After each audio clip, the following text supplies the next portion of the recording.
Hello, everyone. Thank you so much for tuning in to our event this afternoon. We are excited to learn from women and entrepreneurs on how you can rise above your challenges and lead your business to success. Of course, women entrepreneurs cannot do it all alone. They need support from everyone in the ecosystem, men and women alike, institutions, NGOs, and other organizations. So, in this panel, we will hear also from notable men on how they are accelerating the potential of women entrepreneurs.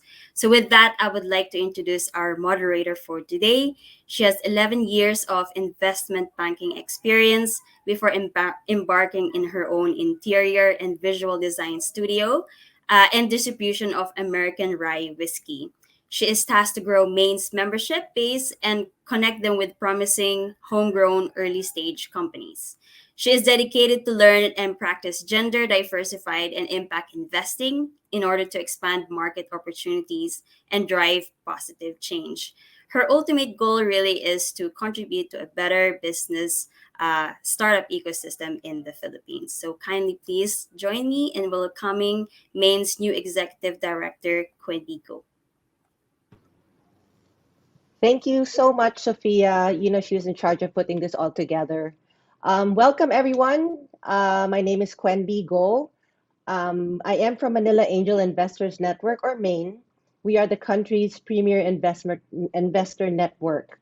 We are committed on gender lens investing through the 4-year partnership we've had with Investing in Women, which is an Australian aid program.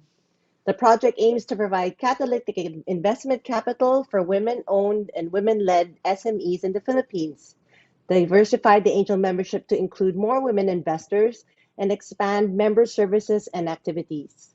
Also, Maine runs an acceleration program to leverage investment readiness for women entrepreneurs and provides post-investment support to scale their business. We have an exciting 60 minutes with a very esteemed panel. So let's not waste any time and let me introduce them to you right now. First off, please join me in welcoming our first panelist for tonight, Ms. Tina Nepomuceno de Chico. She is a source of inspiration for many of us at Maine. She is a business leader with a proven track record in strategy, accelerating growth of companies globally in the airline, hospitality, and travel industries.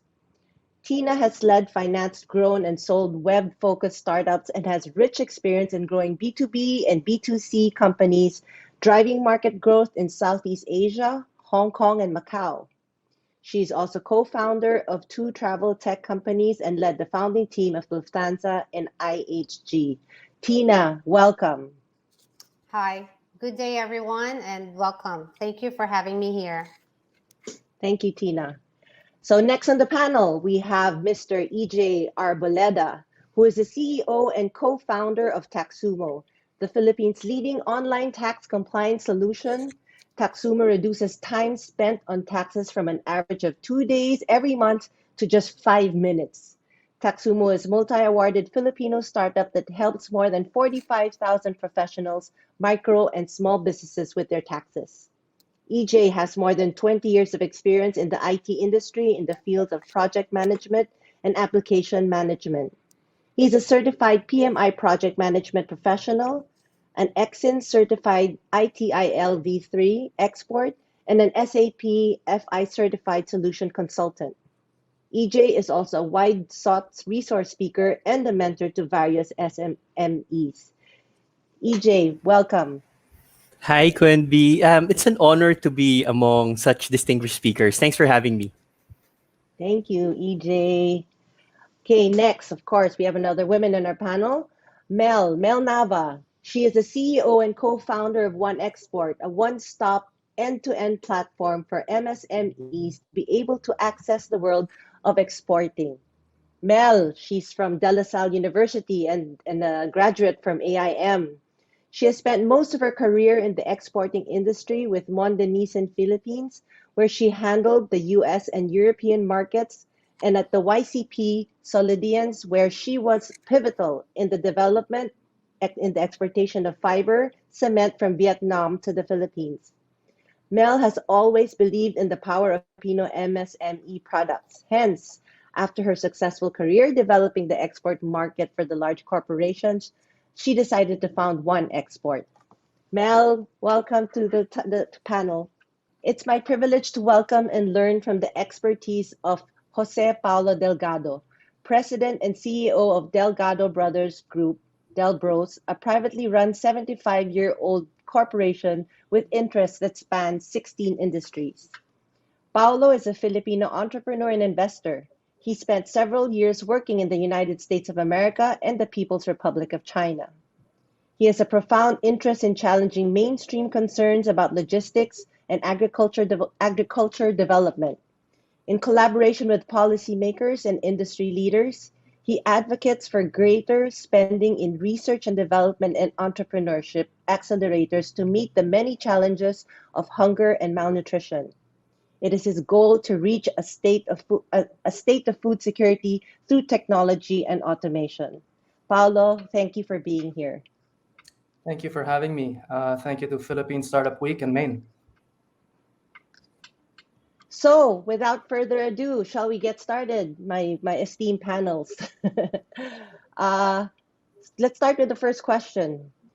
We'd like to make the most of our esteemed panel and give our audience practical insights and actionable advice on how women entrepreneurs, including mompreneurs, can successfully build an empire with valuable perspectives from both men and women. In order to build a successful business, women entrepreneurs must rise above the challenges they will face. Let's identify the key obstacles and address them. Tina, can we start with you?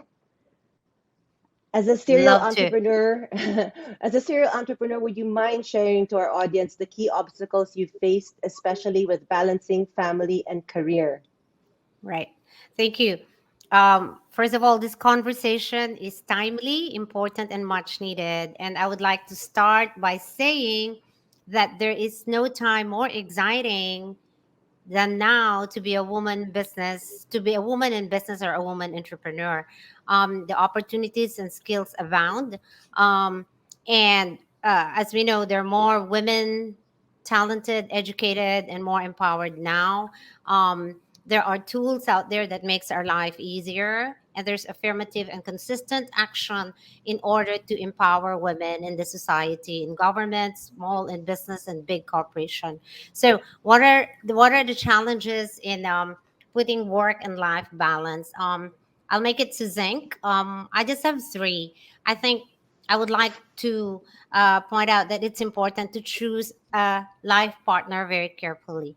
And when I say life partner, I'm talking about, for example, a spouse, or I'm talking as well about your business partner. Um, it could be as long the interest must be aligned, and you have to review what traits you have and what traits the other person has in order to complement, and that goes true for your business and for your life. And the second thing I would like to point out is enrolling. It's important to enroll the people in your life, family and friends, about what you're doing, telling them how busy you are or what are your challenges. And it's important because when you are in business, you're going to miss some of dinners at home. You're going to miss some celebrations. You're going to miss a phone call. You're not going to be able to answer an email or something. But if the people in your life know that you are on a journey of your business, and they would understand. And the last thing is to get people involved, people important to your family involved in your business. I've started a few business. My children were still growing then, and they were involved in the daily run of my business. They are my focus groups. They are my sounding board, and it just makes easier for me to do work and manage home at the same time. So those are just my three key points. Happy to pass on to another. Thank you, Tina. It's very important to have a good support group, and glad that you are very successful in what you've been doing already. But such a timely thing also when you said choosing the right partner, because EJ's wife is his partner, Ginger.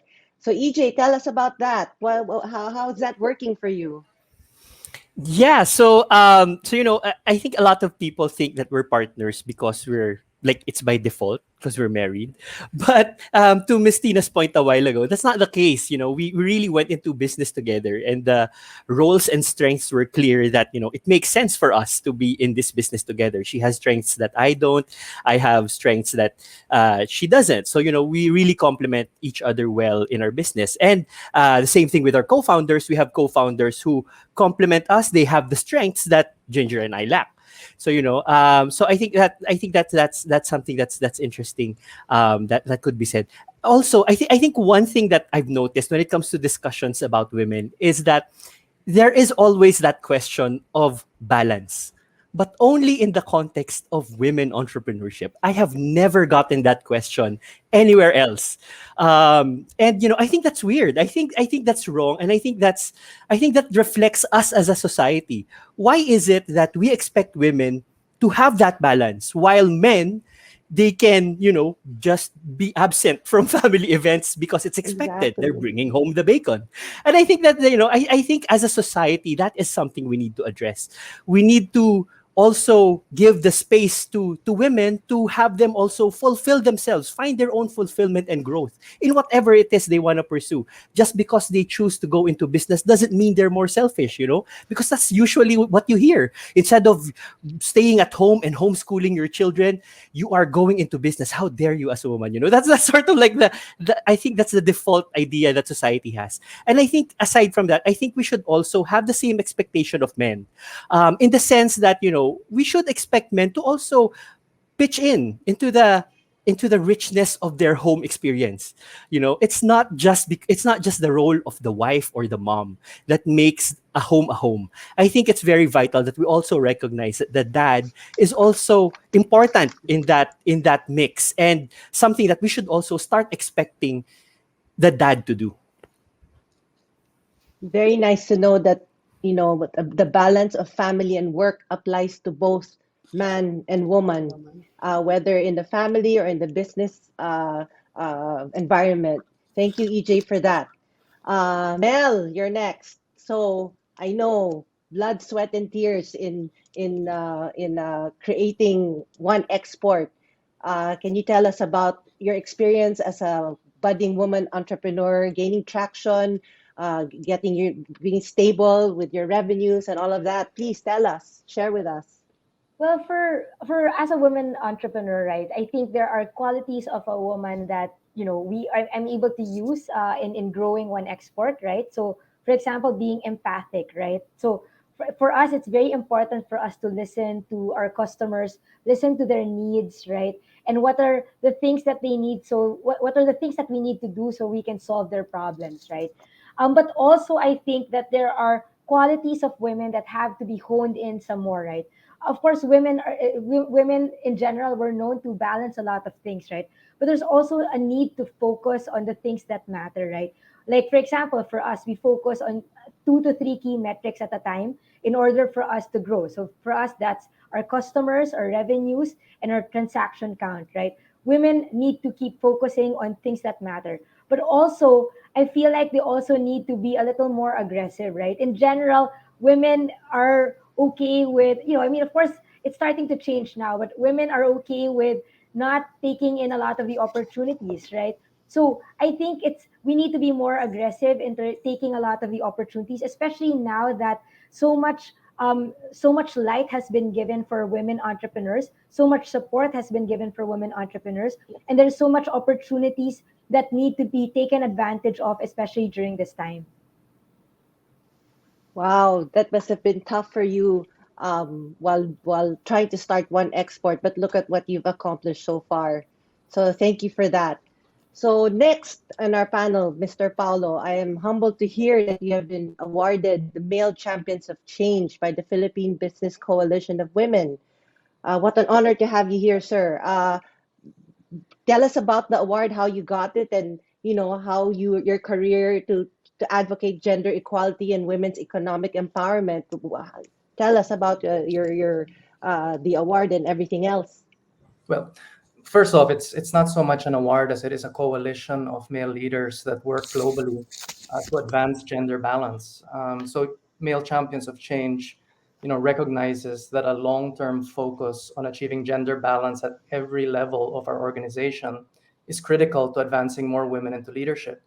It's more about men taking responsibility with women to accelerate gender equality, to prioritize progress and gender equality in your companies, to shift the system. So it's not about fixing women, which is often the case when you hear about gender initiatives that are not aligned with the culture and the strategies of the company, but it's about solutions that don't put the onus on women to adapt. So it's a great coalition, and we're gaining more traction globally. Now, if you ask me why we're doing it, well, I guess globally, men dominate leadership positions, right? We've all seen that. And when we focus on gender equality, we capture the missing 50% of our population. Now, pre-pandemic, the UN Women's Rapid Gender Assessment Survey talked about the disproportionate share of unpaid care work that is still falling on the shoulders of women.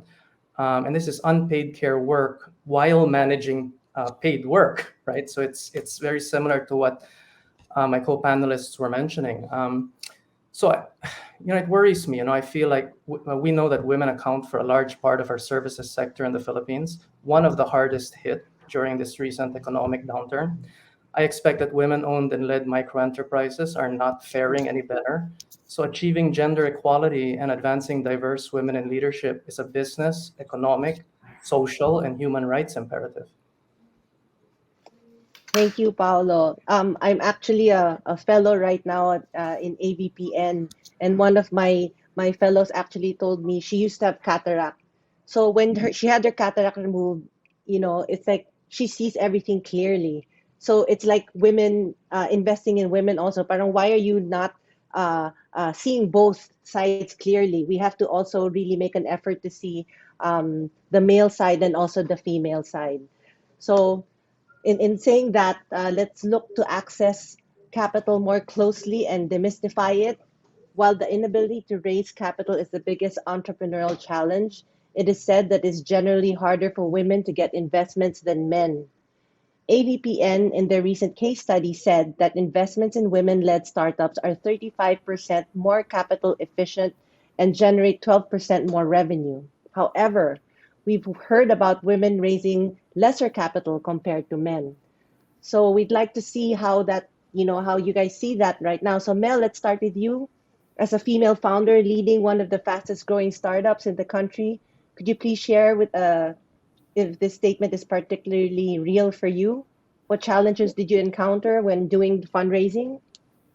Well, it's obviously very real for me. Main is one of our investors, so it's a proof that it really was hard. So just to let you know, we actually before we closed our seed round of $800,000, right? We talked to at least 120 investors, right, in order to get $800,000. So, but if you talk to other male startup founders in the Philippines, right, they could probably do twice as much, but would only talk to maybe 20 investors, right?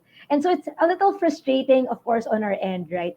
But it's also a good challenge because, of course, we're not going to back down, right? In fact, so I believe the statistic is true because as soon as Maine put in their first tranche of money, right, with one export, we grew the business almost two times from our previous months. And this year we will be hitting 1 million US dollars in total GMV, right? Therefore, versus previous year, we're actually growing about 2.5 times versus last year.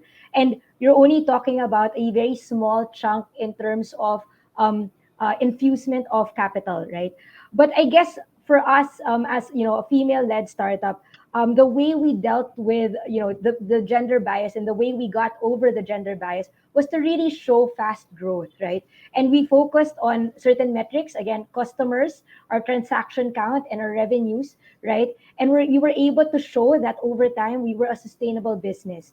And I think that's very important, right? And hopefully this becomes proof that female-led startups in the Philippines are investable, and hopefully there will be more investment coming from outside coming to the Philippines because of what we're currently doing. Guys, feel free to jump in if you have something to say about the topic. Don't wait for me to ask questions because you might have something, an insight that will be valuable to this conversation. So please feel free to jump in if anybody has anything to say. Yeah, I'd like further to Mel's point, right? And we all know it in women investing that um, studies show that women get only half of the funding men-led investment get, right? And that is a critical issue to solve, and that's and we hope to change that. And I think with Mel, I hope we were able to change that a bit. I know that that you guys raised a lot of money recently, and that goes to show that a woman-led startup can demand quite an amount of money for the kind of business they have, right? And I think to your point, Mel, also studies show that women are kind of embarrassed to ask, or a bit they don't ask big, and then when they are rejected, they don't come back and follow up on the ask, right? But I don't think it's the case with you. So well done, Mel.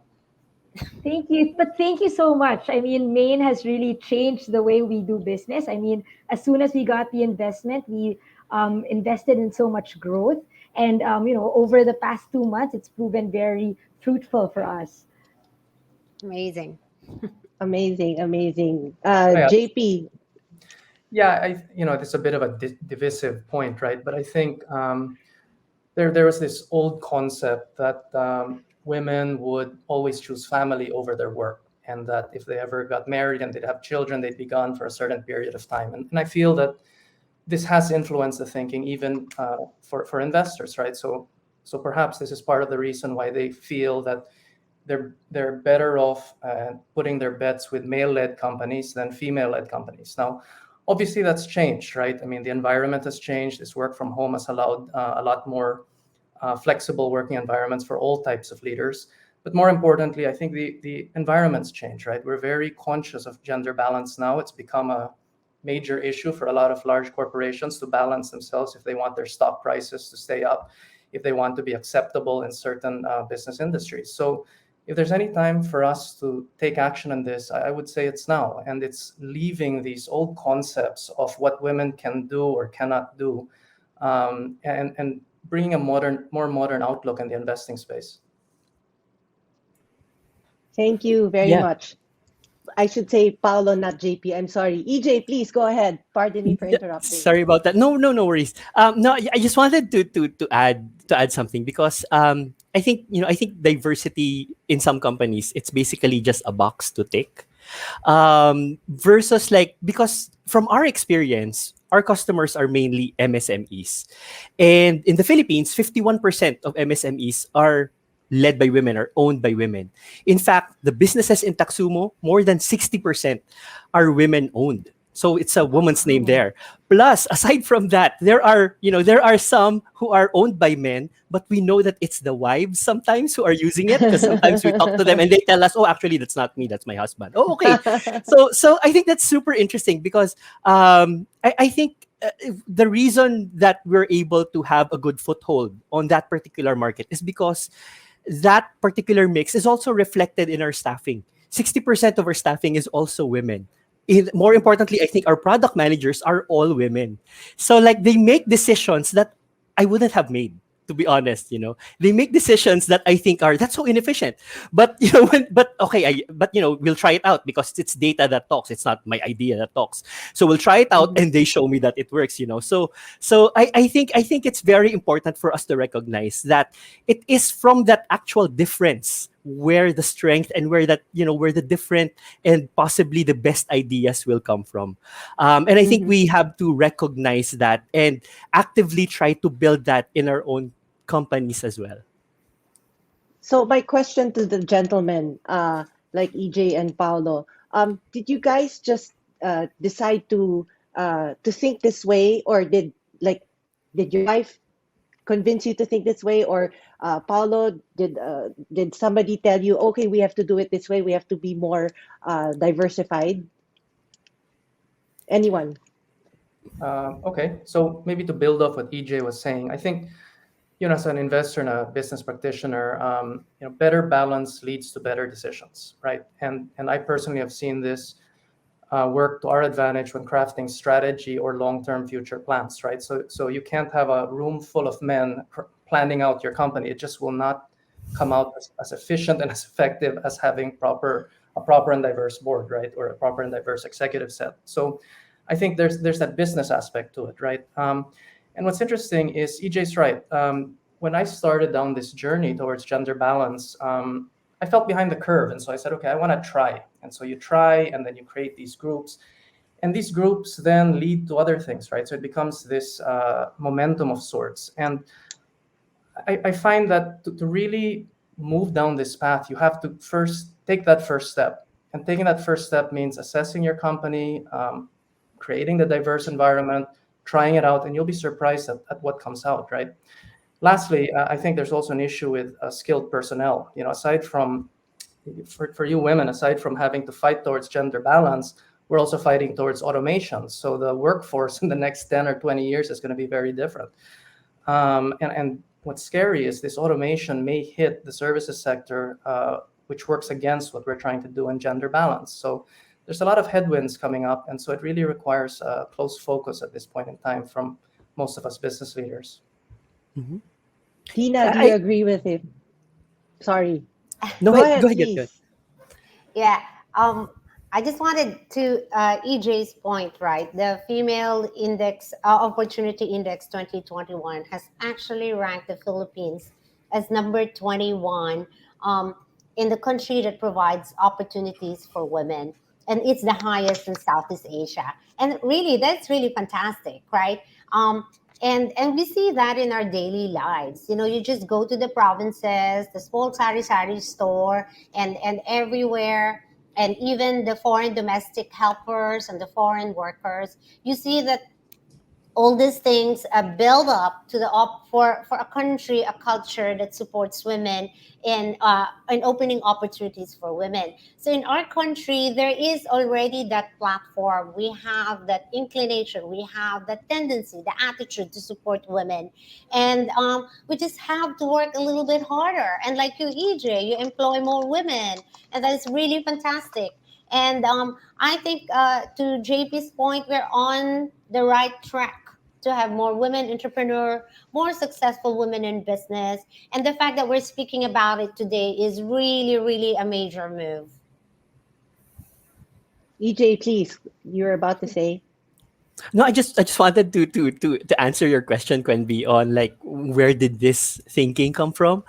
I Mm-hmm. think just like from my personal experience, and that's what I'm gonna talk from. Like the bosses that I enjoyed working the most with were like my women bosses, you know. So like at the start of my career, if ever I did have any conception that it would be better to work under a man, that was quickly like broken down because I really thrived under the women bosses that I had. Aside from that, so I have a daughter, and 3 weeks ago, my wife just gave birth another girl. So I really want to make sure that the world that we're living in is a world wherein girls have that opportunity. They're not discounted just because they're women. And I think it's important that if I want that to happen, then I have to make that happen in my own backyard. I have to make sure that Taxumo is like that. We have to make sure that we participate in programs that build that world. Yes, there's a lot of these unconscious biases that we have, and it's good that the Philippines is becoming more aware of its existence and trying to do something about it. So I'm glad we are all part of that effort. So let me go to our final question. Let's leave the audience in a good mark. So in your perspective, how do you define success? Please, everybody, anyone, just jump in. Let me know what you think of success. Since you're all successful, go.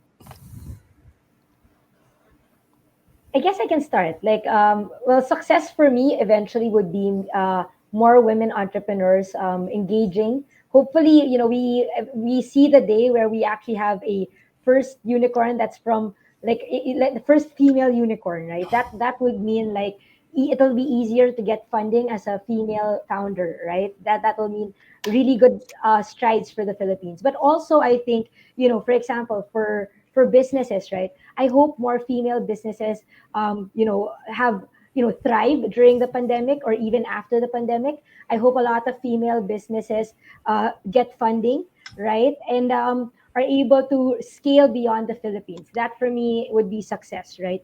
I think more than anything, it would be nice to just you know see women carry on and build community, right? Rally each other, right? Help each other, because of course it really is hard to be a female founded startup or even a female founded business, right? And hopefully we're starting to build that strong community. Of course, we have Kubo, we have Main, we have all of like we have Idea Space, we have all of these initiatives trying to make women, the female ecosystem much more stronger. But I hope to see more of this moving forward, so that more women can thrive. Thank you, Mel. Anybody else? Come on, successful people. For me, maybe just to just jump off what Mel was saying. For me, I think success is number one. It's achieve the vision and the mission that we set out for. So our mission, we want to be a tool that helps MSMEs become successful. We want to be a factor in their success. If a lot of our users say that they're successful because of us, then we have achieved success. From a diversity and women led entrepreneurship point of view, for me, success would be just because not having barriers. I think number one, because you're a woman, and number two, not having unbalanced expectations because you're a woman.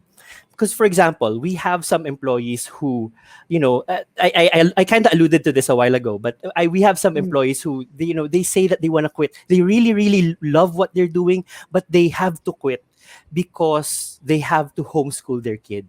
And for me, that's so unfair. You want to do this, you feel that like you're growing, if you do this, then why are you not able to do that just because you're the one expected, because you're the mom?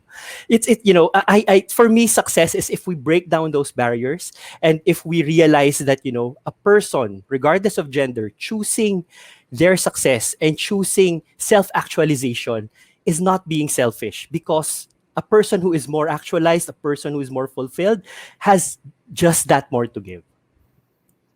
So, do you guys think there are changes that needs to be done, like in an institution, in government, or in society, so that the future generation of Filipino women will have, they'll be face positive business environment? Paulo, what about you? Well, I guess one thing I'd like to add, we've heard a lot about hiring women and placing women, but you can't hire and put into a structure designed for men, right? So there really needs to be this understanding of your company structure, and the changes need to be made to accommodate for the women leaders that you're trying to develop. I would like to say that, as leaders in the private sector, we play a crucial role in implementing organizational transformational change within our companies and our industries. So as we continue to navigate this pandemic, let's all try to cultivate a business with purpose mindset, steering Mm. economic recovery, gender balance towards a more sustainable and gender diverse future.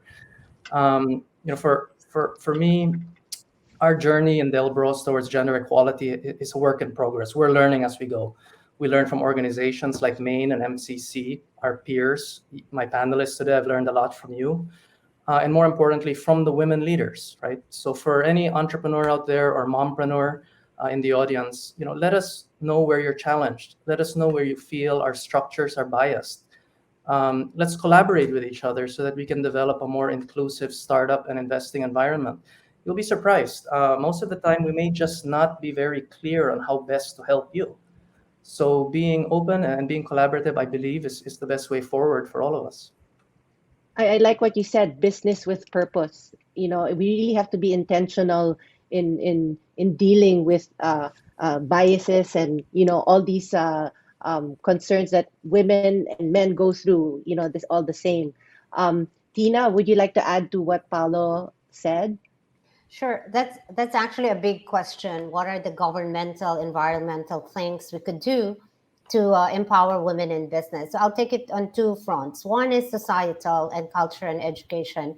And to borrow Mhm. the points of EJ, once we start and JP as well. Well, we have EJ and JP. Okay. So to start, we need a cultural change. We need men to think that women are partners. We don't need them to think that women are more than them or under them, but they're partners. And Mm, then mm. I said about 10 years ago, it will take a generation to get that going. And it's us who's going to tell our children that this is the way to go, right? So it's a societal, cultural, educational change on our attitude towards women. The second thing I would like to speak about is funding. We have, due to well entrenched norms, we women grew up thinking we are not adept in financing. And we see that across venture capital and private equity. We know that about 70% of VCs and PEs are men, right? And the teams that are gender balanced are only about 15%. And this is a global statistic. And that is very, very disturbing. And the reason is everyone here is an investor. We invest based on affinity. We invest on things that we understand. So you cannot blame men for investing on for not focusing on investment on women because it is not the affinity that they have. So I think what's got to happen is we need more women on as fund managers, because we have seen that women fund managers tend to invest on women-led startup, and the more we have these things, the better for women in business. Another thing is we need to influence women investors to invest on women fund managers. So the women fund managers will invest on women startups. So it's a cycle. So again, on the societal thing, it's a continuous movement. Everybody has got to work around it, and also on the funding, a societal thing. So these are the two things that I think will make an impact on empowering women in business. I actually agree with you, Tina. Very good points. I forgot to say throughout our conversation that if the people in the audience have any questions for our panelists, please feel free to place it in the chat box to your right, I think, or to your left, or somewhere in the page. Just put your question in the chat box and we'll get back to you as soon as we can. Finally, any words of encouragement and advice for women entrepreneurs or mompreneurs in the audience from you guys? Maybe I could start with that. And coming from my experience in Taxumo, as I said, most of the businesses who are our customers are women led. They're owned by women. So a lot of women, when we talk to them though, they will say that they feel that they're unqualified, or they will say that it's weird that it's a woman who is starting a business, but actually data shows otherwise. I guess people just don't talk about it. So I guess my what I want to impart to the women in the audience is that if you want to go into business, go after it. It's important what Miss Tina said a while ago about communicating with the stakeholders, your family, making sure you find the right partner. That is a given. No, you have to make sure that you have that. But I think that the measure of a woman is not in how much of a martyr you are. That's we should remove that mindset already. And if it's something that you feel will make you better, if it's something that you feel is your contribution to the world, then go after it. Thank you so much, EJ. Wonderfully said. Anybody else? No more Oh, words of it. Go, Mel, please go. well, Well, yeah, I guess for me, it's really, I hope that women and more mompreneurs dream bigger, right? It is possible. We hope to see the first female unicorn someday, right? And we hope that, there are more women entrepreneurs that become successful, right? I really, I mean, I've talked to women who, yeah, again, if they become moms or if they become, or they feel like they can't do much because they feel like they can only grow at a certain point. I feel like that's not necessarily the case, right? Especially if women just have are as motivated, or sorry, women are as motivated as men, right? And so I think if they want to go after something, they could do it, right? I mean, for a while also, I mean, me personally, I've been experiencing a lot of self-doubt. But finally, when I think I got over that, I really was able to grow one export to what it is today. So I hope that, more women dream bigger, more women have, bigger ambitions for their businesses, right? And I hope that someday more women succeed.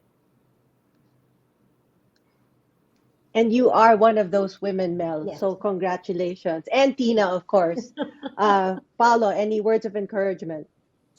Well, the Philippines is built of SMEs and startups. So I wholly encourage you to keep going and doing what you're doing. And just remember that good money always follows money in terms of investment always follows good ideas and good implementation. So all the gender aside, all the other issues in your life aside, focus on your business plan, focus on your implementation, and the right people will come and find you.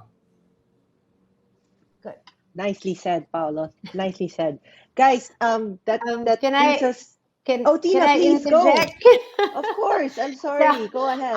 I will use a mnemonic device, and I would say it's pray, ask, love. So um, sorry, party, ask, and love. So for the women out there, please be at the party. Invite yourself. You will not always get invited. You have to invite yourself. Have a seat at the table. Speak. So yeah, be at the party. And the second thing is ask. You need always to ask. It's unfortunately for women, we have to do that. We have to negotiate for ourselves, and that's what not we always do. And third is love. Choose a partner you will love. Choose a profession you will love. Choose a company you love. If you invest, love it. If you are a startup, love it. So yeah, pray. What did I say? What Party, did party, I, party. party, Pray. be at the party, ask, and then love. Yeah. So yeah, those are the three things. Nicely said, Tina. That's party, pray, love. We can make that into a movie and Yes. star Julia Roberts or something, or Vilma Santos. So yeah. Anyway, thank you, Tina, EJ, Paolo, Mel, for joining us today. Um, I learned a lot from you guys, and I don't know if everybody knows this, but I'm very new in the industry, and I'm very excited to learn more about gender lens investing and learning from my peers, talking to them, knowing how we can actually together collaborate and build a better Philippine ecosystem, not just for men, but also for women equally. That's all we want. We just want equality. So, in that, I want to thank all of you for tuning in to our panel discussion. If you're a startup looking to raise pre seed, seed, and Series A funds from Maine, the first step is just to submit your pitch deck to pitch at Main.ph, and our screening committee will review and get back to you. If you're a high net worth individual and thinking of venturing out to angel investing, please join our growing network of business leaders. Email us at invest@main.ph. So that's it for how to build a successful business as a woman entrepreneur. Thank you to QBO, to DTI, DOST, and DICT for putting this all together during Philippine Startup Week. Maine is very fortunate and thankful for allowing us to be part of this. And again, thank you to Tina Nepomuceno de Chico, EJ Arbadella, Paula Delgado, and Mel Nava for being our panelists. Thank you so much, guys. I really had a wonderful time this last 60 minutes. Please Thank you say Thank so you. party much. words. Give your Thank you. party words. Parting words. Tina, party words. Yeah, be at the party. Whatever party that is, you have to be there. And as a woman. I'll I join guess Tina's party. I'll join the party. Mel is at the party. no, yeah, I'm at the party. But I mean, I think if my parting word would be, try to be sustainable, of course, and really focus on your customers and the metrics that matter. And for me, and just to echo what I said a while ago, if you feel that this is your contribution to the world, go for it. Not, it doesn't matter that you're a woman, that you won't go for it, or that you should prioritize something else. That shouldn't be an issue. And keep at it. We're proud of what you're doing, and we wish you all the best. I love my panelists. Thank you, guys. Thank you so much for being part of today's discussion. Thank you. Hi. Thanks for having us. Thank you. Thanks, everybody. Exporting is an industry that has always been manual. Need documents or certifications? Go to the office that processes them. Need to make your products export ready? Get a consultant that knows how to do it. Sell your products abroad? Go to a trade show. But what if I told you it doesn't have to be this hard? If you're a supplier, go to One Export and you could process the documents you need. From barangay clearance to country-specific documents. All you have to do is click order and we'll do the rest. If you're not sure how to label properly, take a photo, and with the help of our AI, we could make it compliant. And if you want to sell abroad, upload your products to our platform and we'll market it to our wholesalers, retailers, and our pool of resellers overseas. Now, if you want to import products, go to Caravan and choose from a wide range of products from our small and medium businesses. Add to cart and choose how to ship, and we'll do the rest, from Southeast Asia to your doorstep. One Export is your one-stop end-to-end platform that handles your cross-border trading needs. With One Export, exporting doesn't have to be time-consuming, expensive, or difficult. Let's make exporting easy today. Visit us at oneexport.net. Freelancing or running your own business is not all fun and games the way most people make it out to be. It's not just about working at home in coffee shops or having all that time in your hands. Sure, you are your own boss, but this also entails taking charge of your own health insurance, making voluntary contributions to SSS, PhilHealth, and Pag-ibig. Then there's taxes. Like employees, the self-employed are required to register with BIR for tax filing. When you apply for a tourist visa, loans for housing and cars, or even a credit card, one of the usual requirements is an income tax return, or ITR. Diligently keeping track of your taxes saves you from more problems in the long run. And perhaps it's time to check out TaxSumo. It lets freelancers, business owners, and self-employed professionals file taxes online in minutes. That way, you can focus more on your passion and stop worrying on taxes. Sign up with us at www.taxsumo.com.